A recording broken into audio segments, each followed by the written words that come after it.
Have you ever stopped to ask yourself why you feel this uncontrollable urge to respond, to justify, to explain, to prove something all the time? We live in an era where noise has become the norm. Everyone talks, everyone shouts, everyone wants to be heard, but no one, absolutely no one, wants to listen. Worse yet, no one can stand silence, because silence is uncomfortable. It exposes, it reveals, it offers no escape. Now tell me, how many times have you responded impulsively? How many times have you regretted speaking too much? How many times has your need to take a stand put you in a position of weakness? This is not a coincidence. This is conditioning. You were taught that speaking is power, that silence means consent, that if you don't react, you are being weak. They lied to you. Nietzsche, one of the most dangerous thinkers in history, saw this the opposite way. For him, true power is not in speaking. It is in restraint. It is in self-mastery, in silence filled with intention. Because silence, when used wisely, is a weapon, and one of the most lethal. He said that the will to power, this vital force that drives human beings, does not manifest in those who shout the loudest, but in those who remain unshaken in the face of chaos. While everyone drowns in words, the true master observes, waits, calculates, and when he decides to speak, the world listens. This video is not just about Nietzsche. It is about you, about what you have been avoiding to face within yourself, about the fear you feel when staying silent with your own thoughts, about how your need to speak, to be validated, may be keeping you weak, dependent, manipulable. It's a tough conversation, direct, but necessary. So, before we continue, I challenge you. Stay with me until the end without interrupting this silence that begins to form within you, because what you are going to hear today may not be something you are ready to listen to, but it is exactly what you need. Nietzsche was not just any philosopher. He did not write to please, much less to be easily understood. He wrote as one throws knives, not to kill, but to awaken. And one of his most powerful yet often misunderstood ideas is the will to power. Many people think this will pertains to domination over others, imposition, external control. But Nietzsche was talking about something much deeper, the mastery over oneself. True strength, according to him, is the one that allows you not to react. Yes, that's right, not to react.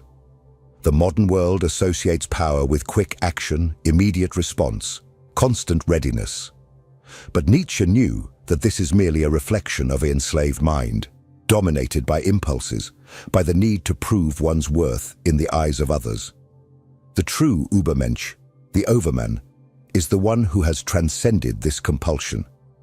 He does not react automatically because he is no longer a hostage to his own vanity. He does not need to explain himself, does not need to defend himself, because he is already enough. Reacting most of the time is surrendering. It is demonstrating that the other has access to your emotions, that they can unbalance you, that they can elicit an immediate response from you. And Nietzsche teaches us that by yielding to reaction, you reveal your weaknesses, your wounds, your insecurities. Silence, on the other hand, is a shield, but not a passive shield, a shield of presence, of firmness, of a mind that knows that true control is internal. Do you want to have power? Then learn to contain. Learn to observe chaos without being dragged by it. Because while others waste energy trying to win battles that need not exist, you strengthen yourself in stillness.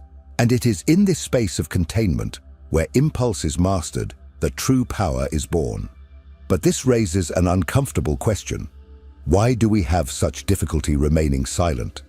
Why does noise seduce us even when it destroys us? In the next part, we will dive into the psychological roots of silence and what exactly noise is trying to hide. If this content is making sense to you, Click the subscribe button and subscribe to the channel. Thank you for your support. Have you ever noticed how silence bothers people?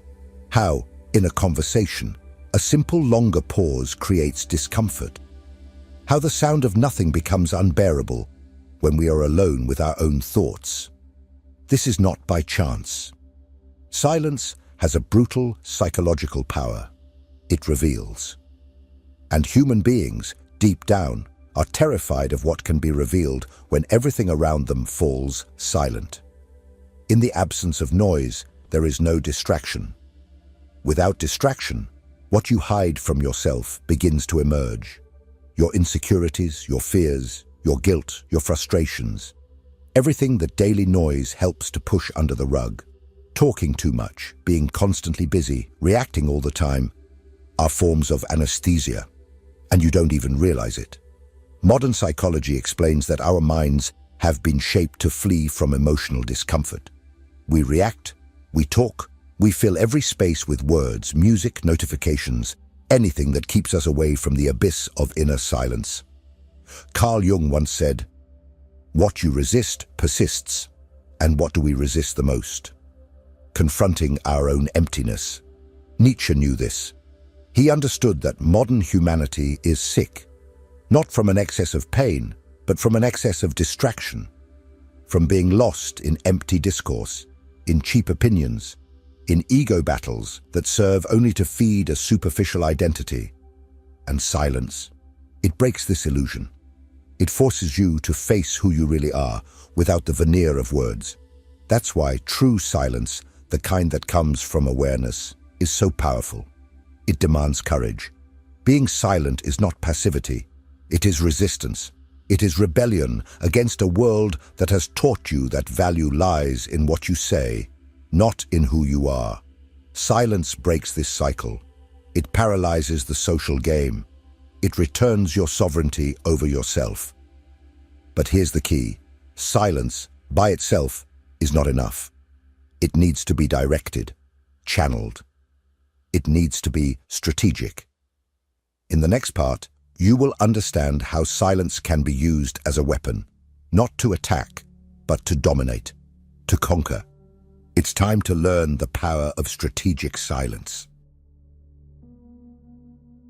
What separates a silent fool from a silent master? Intention. The former is silent out of fear, the latter out of mastery.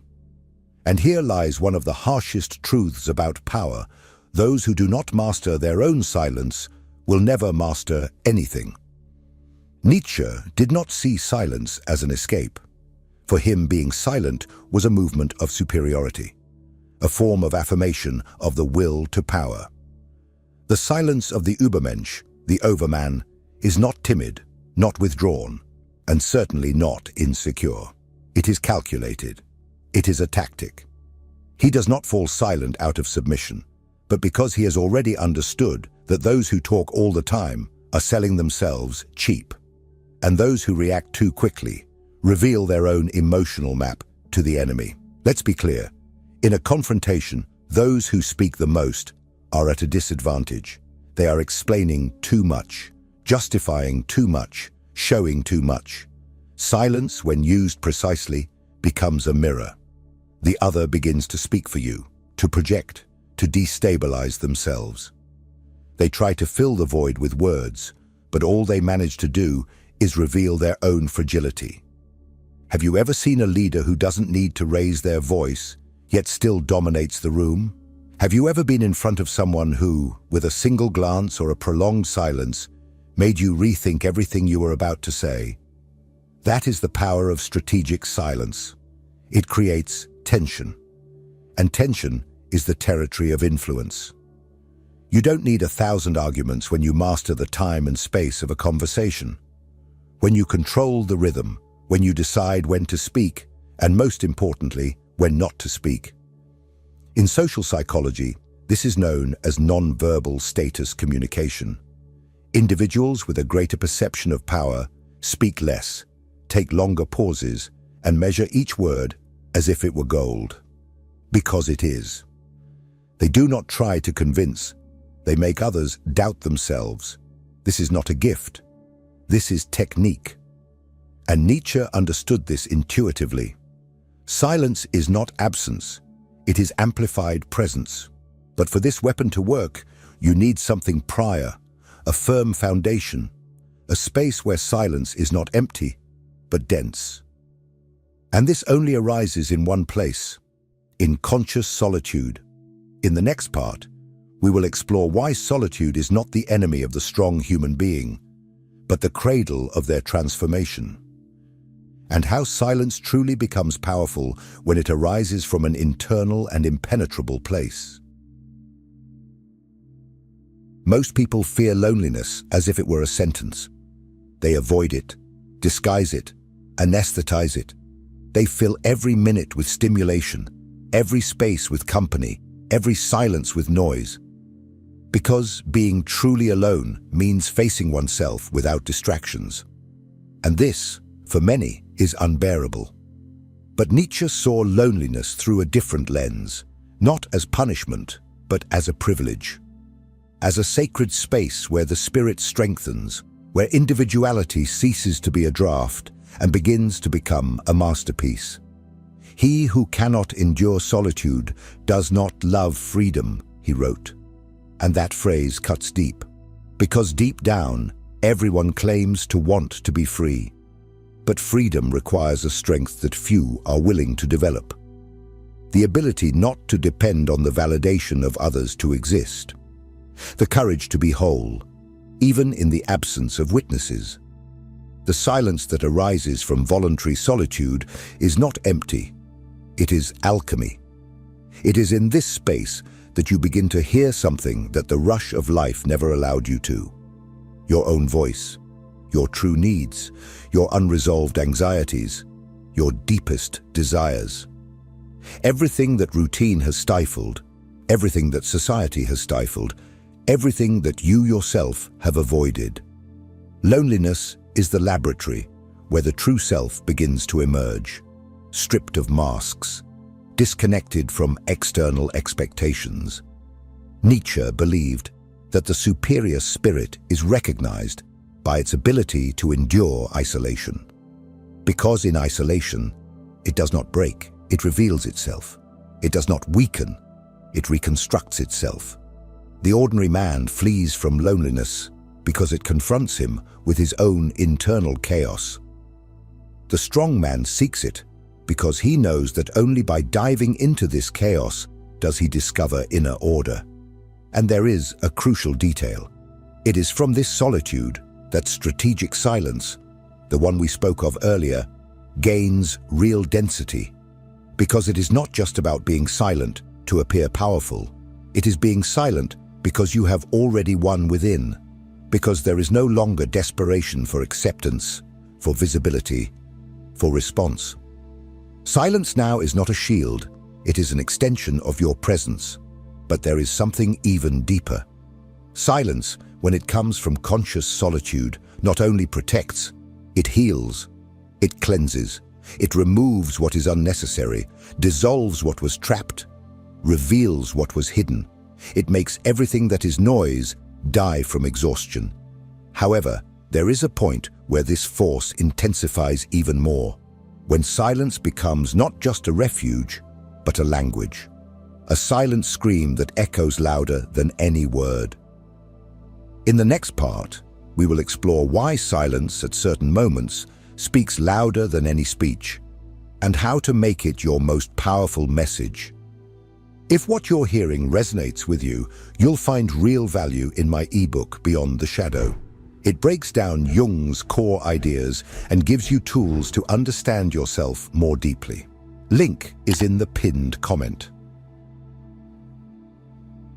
There are moments when silence is not just the absence of sound, it is absolute presence. It occupies space like an invisible giant, suffocating the environment, disarming egos, tearing off masks. It imposes itself without needing to raise its voice. And when that happens, there is no discourse that can confront it. Because while words can be contested, true silence is uncontestable. Nietzsche understood this with brutal clarity. He knew that there is a force in omission that destroys more than any argument. Well-placed silence is a denial, an affront, a verdict. When you choose not to respond, you are not just abstaining. You are saying, with brutal elegance, you do not deserve my energy. This is not arrogance, it is hierarchy. In a world where everyone is desperate to be heard, those who choose not to speak automatically elevate themselves. They do not compete, they dominate. And that is why well-used silence is one of the sharpest expressions of psychological power. Think of a discussion. When someone falls silent in the face of provocation, the other becomes desperate. They try to poke, they try to pull, they try to force a reaction. Because silence reveals something that most fear, that the other is at peace. And there is no more powerful weapon than serenity in the face of an attempted attack. Silence becomes a mirror. It reflects back to the other their own lack of control, their own ridiculousness, their own anxiety. But be careful. This is not about being silent out of omission or cowardice. It is about knowing that you have the power to destroy the other and choosing not to do so, because you have already won. And this victory is invisible to shallow eyes, but deeply felt by those who try to hurt you. Silence also has another role. It amplifies what is said. A word placed in the midst of a long silence carries a weight that no lengthy phrase would have. It is like a precise strike after a long pause. It impacts more. It marks more. Nietzsche said that words are merely symbols for the relationships of things to each other and to us. Silence, in turn, is the symbol of the unattainable, of that which is beyond language. It is the territory of those who no longer need to justify themselves. But there is a final stage where this power reaches its most refined form, when silence is not just a weapon, it is identity. When it becomes your way of existing in the world. When you master the art of silence, not as one who hides, but as one who has transcended the need to prove anything. And it is precisely here that the essence of what Nietzsche called true strength resides. The power that is not displayed, but felt. In the last part of this video, we will close this journey by revealing to you what it truly means to live as someone who carries silence as a symbol of power. And we will ask you a final question that you may never have the courage to answer. Are you ready for that? Silence is not for everyone. It demands something that few are willing to develop: inner solidity. Because being silent while the world screams is an act of war. A war against the ego, against the addiction to validation, against the impulse to react to everything that pokes us. And that's why most fail. Most talk too much, react too much, expose too much, desperately trying to prove a worth they have not yet found within themselves. Nietzsche knew, those who need to explain all the time have already lost. Those who need to defend themselves against everything are still not at peace with anything. True power is silent because it already is. It does not seek approval. It does not rush. It does not need to convince. And when you reach that point, when silence ceases to be an effort and becomes your natural state, something changes. People listen to you differently. They look at you differently. They feel your presence without you saying a single word. This is not mysticism. It is psychology. It is energy. It is mastery. But don't be fooled. This path is lonely. It requires you to swim against the current of urgency, haste, and collective hysteria. It demands that you endure the discomfort of emptiness until you discover that the emptiness was actually full of you all along.